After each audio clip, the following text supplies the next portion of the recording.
Donc la SFAP, c'est la Société française d'accompagnement et soins palliatifs. Peut-être vous connaissez pas tous. Elle existe depuis 30 ans et depuis qu'elle est née, elle est en tension entre d'un côté un mouvement militant et de l'autre côté une société savante. La SFAP, elle est née de la volonté d'un groupe de soignants, de bénévoles, de gens qui accompagnaient des patients en fin de vie, de remettre en question une médecine très technique, de remettre en question une façon de soigner et de proposer une nouvelle façon d'accompagner dans la globalité, dans la multidisciplinarité. Donc elle a ce côté vraiment militant de vouloir changer la médecine et la façon de soigner, et elle garde cette ambition-là. Et puis de l'autre côté, elle est aussi la société savante de soins palliatifs, dont l'objectif, c'est de faire progresser les savoirs, de valoriser les savoir-faire et de faire progresser la recherche. Et donc, ça crée une tension permanente, et vous allez voir que sur le sujet des pratiques sédatives, cette tension a été particulièrement vive, parce qu'on veut ne lâcher aucun de ces deux pieds qui font l'équilibre de la SFAP, et en même temps, on voudrait essayer de marcher à peu près droit et pas tout de travers. Donc je vais essayer de vous partager sur toute cette réflexion sur la sédation, comment elle essaye de tenir ces deux ambitions. Voilà, des fois on y arrive, des fois c'est difficile. Peut-être parmi vous, il y en a qui des fois ont été en colère contre la SFAP, c'est possible. Mais c'est ensemble qu'on va continuer d'avancer. Donc ça a été dit tout à l'heure par l'équipe de Nîmes, le débat est revenu de manière particulièrement forte sur la place publique autour des pratiques sédatives, avec la réflexion sur la loi de 2016 qui a débuté en 2012, à la fois de la promesse effectivement de François Hollande et en même temps de l'histoire de Vincent Lambert, cet homme qui est en coma végétatif et autour duquel la famille se déchire et se déchire toujours pour savoir ce qui serait bien pour lui. Et donc la réflexion est revenue de manière très forte. La préparation de la loi a duré 30 mois, donc très long, de 2012 jusqu'à le vote début 2016. Et la SFAP a été impliquée dans cette préparation, et ça a été une source de tensions particulièrement fortes à l'intérieur entre ceux qui pensaient qu'il fallait s'associer à ce travail de réflexion autour de la loi, que c'était important que les soins palliatifs soient présents dans cette réflexion, qu'ils puissent faire valoir leurs connaissances, leur expérience, leurs compétences pour arriver à un texte de loi qui soit adapté à nos pratiques, aux patients qu'on accompagne et qui ne soit pas complètement déconnecté de la réalité. Et puis ceux qui trouvaient qu'on était dans un projet politique et que ce n'était pas notre place d'être impliqué dans ce projet politique et qu'il fallait laisser faire les politiques parce que on risquait... Enfin, il y avait une idée un peu de collabo, voilà, pas facile à porter. La SFAP a fait le choix à ce moment-là quand même de s'impliquer dans la préparation de cette loi. Elle s'y est impliquée fortement. Je pense qu'à ce moment-là, les deux pieds de la SFAP ont failli partir chacun de leur côté et vivre leur vie séparément. On a réussi quand même, je crois, à garder une forme d'unité. Ça me paraît vraiment très important. Mais voilà, la préparation de cette loi a été difficile et laborieuse. Immédiatement après le vote de la loi, elle s'est mise au travail pour essayer en particulier sur la question de la sédation profonde et continue maintenue jusqu'au décès, qui était l'élément vraiment nouveau apporté par la loi de 2016, d'essayer de jouer son rôle de société savante dans cette expérience-là. Et donc, un groupe de travail dont faisait partie, je pense, Daniel Leboul, s'est immédiatement constitué avec peut-être 80 ou 100 personnes qui se sont répartis le travail en 3 groupes. Un groupe qui a travaillé sur une veille bibliographique internationale, c'est-à-dire faire un état des lieux de ce qu'on sait sur la sédation, sur les sédations, sur les pratiques sédatives, dans toute la littérature internationale. Ce groupe continue de travailler pour mettre à jour ses connaissances. La recherche en France en soins palliatifs est pas aussi dynamique ou pas aussi développée que ce qu'on voudrait, et donc on a besoin aussi de savoir ce qui s'écrit, se pense et se dit ailleurs pour compléter nos connaissances. Un deuxième groupe a travaillé, donc tout ce groupe a été piloté par Frédéric Guirimand et Nathalie Michneau, Frédéric Guirimand qui travaille aussi à Jeanne Garnier. Un deuxième groupe a travaillé sur l'écriture de fiches repères. Donc, donner un soutien concret et pratique aux soignants qui sont confrontés à ces questions-là. Et puis, un troisième groupe a travaillé à l'établissement d'une grille dont je vais vous parler après, qui s'appelle CEDAPAL. Donc, les fiches repères, le groupe a élaboré 3 fiches parce que les termes de la loi paraissaient parfois difficiles à interpréter. C'était tout à fait évident dans la situation qui a été présentée par l'équipe de Nîmes. Donc ils ont travaillé sur trois sujets qui paraissaient complexes. Le premier, c'est qu'est-ce qu'on appelle une souffrance réfractaire? À partir de quand on dit qu'une souffrance est réfractaire? Donc vous allez trouver tous ces éléments, toutes ces fiches, tout le détail sur le site de la SFAP, sfap.org. Vous trouvez tous ces éléments sont accessibles. L'objectif est d'être le plus pédagogique possible, le moins complexe possible, pour que ces outils soient directement utilisables par l'ensemble des professionnels, qu'on puisse se les approprier, qu'on puisse les connaître, pour que notre pratique soit la plus juste possible. Donc une souffrance réfractaire, pour vous résumer le travail qui a été fait, c'est une souffrance qui est à la fois globale et multidimensionnelle. Ce n'est pas qu'une souffrance physique ou qu'une souffrance psychique, mais c'est l'ensemble de toutes ces souffrances. C'est une souffrance pour laquelle on a mis en œuvre une prise en charge adaptée par l'ensemble des moyens disponibles, à la fois médicamenteux, mais évidemment aussi d'accompagnement sous toutes ces formes, d'accompagnement psychique, spirituel, d'accompagnement par les bénévoles. Donc c'est vraiment une souffrance dont on a essayé d'avoir une lecture collégiale et de proposer des solutions pluridisciplinaires. Et surtout, c'est une souffrance qui peut être appréciée uniquement par le patient. C'est le patient qui va nous dire que cette souffrance est insupportable. Ce n'est pas le soignant, ce n'est pas la famille. Il n'y a pas de jugement à porter sur ce que dit le patient. On ne peut pas remettre en question quand le patient dit que cette souffrance est insupportable. C'est sa parole qui doit être entendue. Donc ça, c'est la première fiche donc, sur les souffrances réfractaires. La deuxième fiche porte sur le pronostic vital engagé à court terme. La loi le formule comme ça, mais sans qu'on ait aucune idée. Et en tout cas, ce qu'on sait, c'est que des gens ont dans l'idée des choses très différentes à propos d'un pronostic vital engagé à court terme. Alors, c'est toujours difficile de parler de pronostic devant Jean-Pierre, mais pour ceux qui n'auraient pas lu son article sur le pronostic est-il éthique, je vous y engage absolument. Donc, les conclusions de cette fiche... c'est ce qu'on appelle un pronostic, ou le consensus en tout cas qui s'est dégagé, c'est que ce qu'on appelle un pronostic vital engagé à court terme, c'est une espérance de vie de quelques heures à quelques jours. Donc c'est à court terme. Donc tout à l'heure en écoutant l'histoire de Nîmes, la première fois que ce patient il demande une sédation, on n'est pas dans cette situation-là, puisque manifestement, puisqu'on voit qu'il va continuer à vivre. Donc on est d'accord que c'est super difficile d'apprécier et qu'on est tous en difficulté de compétences de ce côté-là. C'est pour ça que c'est un faisceau d'éléments cliniques, que c'est une réflexion collégiale. On sait que c'est une source aussi d'incertitude très importante, mais en tout cas, c'est pour qu'on ait une idée de ce qu'on appelle un pronostic vital engagé à court terme. Il s'agit vraiment de la toute fin de vie. Quand on a une demande de sédation qui arrive en dehors de ce temps qu'on pourrait estimer à court terme, c'est d'autres modalités de sédation qui doivent pouvoir être proposées. Des sédations intermittentes, une sédation nocturne, un autre type d'accompagnement. Ça ne veut évidemment pas dire qu'on va renvoyer le patient à sa question en refusant d'y répondre, mais c'est que ça oblige l'équipe à imaginer d'autres façons d'accompagner ce patient. C'est donc l'idée étant toujours pour nous soignants et pour la SFAP en particulier de ne pas être dans un affrontement où parfois on veut nous mettre dans le débat public qui serait une sorte d'affrontement entre les patients et les soignants, comme si on était dans une lutte de pouvoir de qui va gagner et qui va demander, qui va obtenir, qui va céder, qui va lâcher, mais d'être bien dans quelque chose qu'on construit ensemble pour trouver la meilleure façon d'accompagner. Pour ce patient, je trouve que le témoignage qu'il y a eu juste tout à l'heure montre bien comme c'est important de travailler ensemble et d'articuler la place de chacun, de tenir compte de chacun, le patient, sa famille, les soignants. Si on ne veut pas mettre les soignants en souffrance, c'est important aussi d'avoir ce temps de réflexion. Et donc c'est important d'avoir des bases d'éléments. Ce sur quoi je voudrais insister, puis sûrement je le redirai, c'est que ces outils, à aucun moment, ils ont l'ambition d'être normatifs, c'est-à-dire de dire on doit faire comme ça. Ils ont comme ambition de pouvoir donner à chacun de nous les moyens d'un accompagnement singulier dans chaque situation différente. C'est-à-dire qu'on ne se trouve pas démuni sans savoir quoi faire, mais qu'en même temps, à aucun moment, il faut avoir l'espoir que ces outils vont nous dire comment on doit faire. Ça ne va jamais nous dispenser de penser et ni nous économiser ce temps de travail en équipe, associant les patients et les familles pour trouver des solutions justes. La troisième réflexion qui a été menée par ce groupe, donc vous le voyez, c'est la mise en œuvre médicamenteuse de la sédation.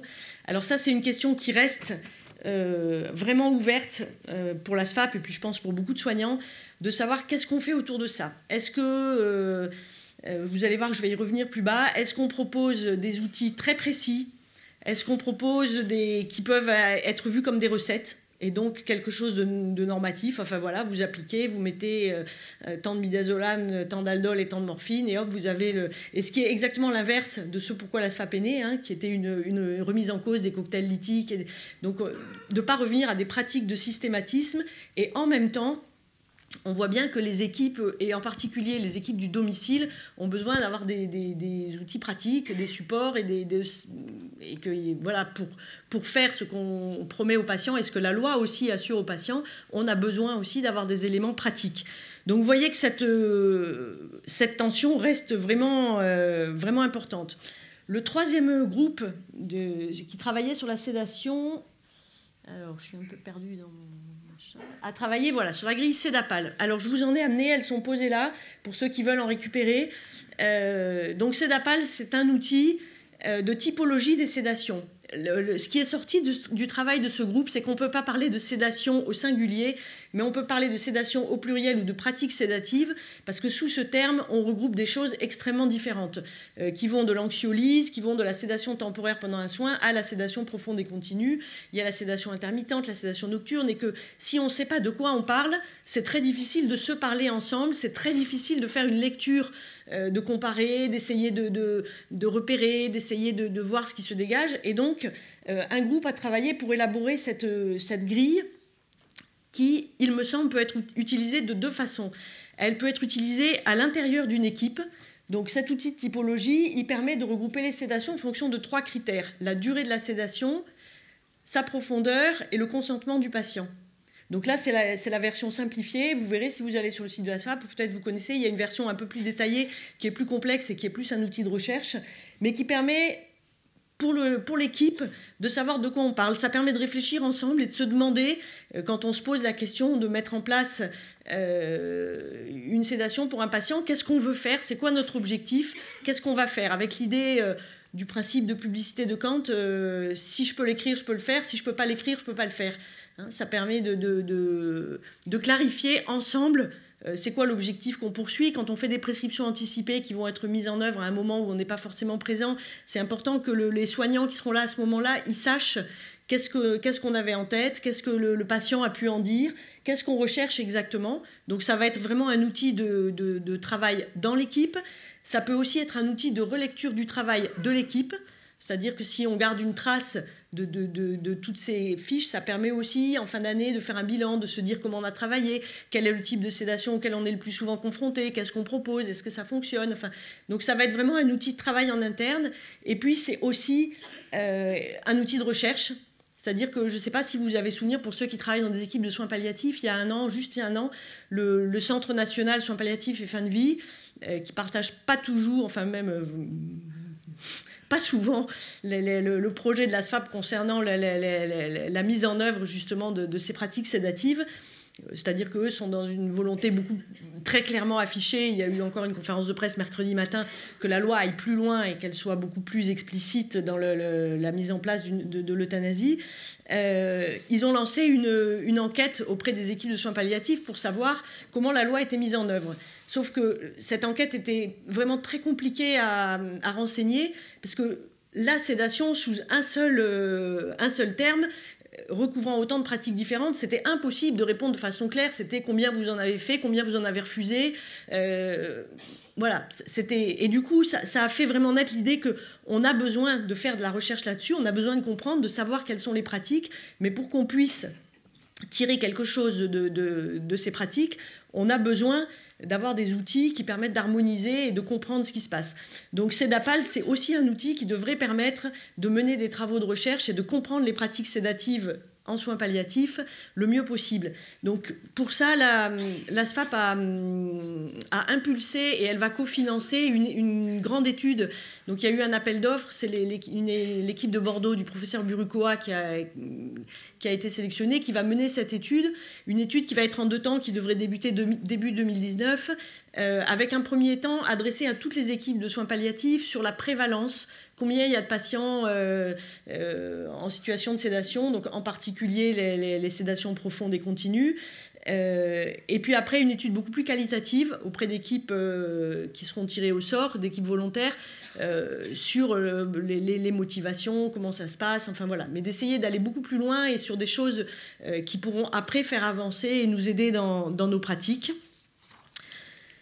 Parallèlement à ce travail du groupe sédation, le Collège des médecins, donc, qui regroupe les médecins de l'ASFAP, donc il y a 700 médecins à peu près au Collège des médecins de l'ASFAP, a été sollicité pas mal par des équipes qui avaient besoin, qui réclamaient des outils pratiques. Donc on a eu de nouveau au Collège des médecins cette réflexion sur qu'est-ce qu'on met à disposition. Est-ce qu'on met sur le site de l'ASFAP une recette de comment faire une sédation, ou est-ce qu'on doit être beaucoup plus fin? Donc on a travaillé sur 2 axes. Le premier qui fait consensus, cette fiche n'est pas encore diffusée, mais elle devrait l'être dans les jours ou les semaines qui viennent, sur les questions à se poser avant de mettre en place une sédation. Alors, elle est très orientée, cette fiche, sur la question du domicile. Le médecin avec qui je suis co-responsable du collège est un médecin qui travaille à mi-temps en réseau et à mi-temps qui est médecin généraliste dans l'Allier, à 5% sur Sioule. Donc, voilà. Donc, où beaucoup d'équipes du domicile sont en difficulté. Et on voit, parmi vous, ceux qui travaillent à domicile, c'est le cas de notre équipe aussi, que parfois on met les patients et les équipes libérales dans des situations extrêmement difficiles, extrêmement complexes. Pour moi, plus ça avance, plus là je parle à titre absolument personnel, plus je trouve que c'est compliqué, plus je trouve que c'est difficile d'imaginer la sédation à domicile, même si la loi dit que tout le monde doit pouvoir être sédaté où il veut, quand il veut et comme il veut. C'est vraiment difficile. Et qu'il est nécessaire, avant de se lancer dans cette réflexion, de se poser un certain nombre de questions. Alors vous voyez qu'il y a des questions qui sont à la fois des questions de fond, des questions plutôt éthiques sur le stade de la maladie, sur qu'est-ce qu'on veut faire, et puis des questions vraiment pratiques. C'est-à-dire que si à 2h du matin, le patient s'agite, qui on appelle, qu'est-ce qu'on fait, qui c'est qui vient, qu'est-ce qui est disponible comme médicament, où est-ce qu'on va les chercher, le patient, est-ce qu'il y a un lit où il peut être accueilli, ou est-ce qu'il va se retrouver aux urgences, enfin, donc voilà, en se disant que cette fiche avait aussi pour souci d'inciter des équipes qui ne sont pas des équipes de soins palliatifs à être appuyées, à faire appel à des équipes, à ne pas réfléchir seules, à ne pas rester seules. Voilà, la sédation, les sédations, c'est difficile tout seul. Et donc, travaillons en équipe, réfléchissons ensemble, ce sera moins difficile. Voilà, donc il y a une fiche pour les pratiques sédatives en général et une autre qui concerne plus spécifiquement les sédations profondes maintenues jusqu'au décès, avec l'idée que ça répond aussi quand même à des critères légaux qui sont quand même très bien définis et que c'est important de les connaître et que c'est vraiment une application dans le cadre de la loi.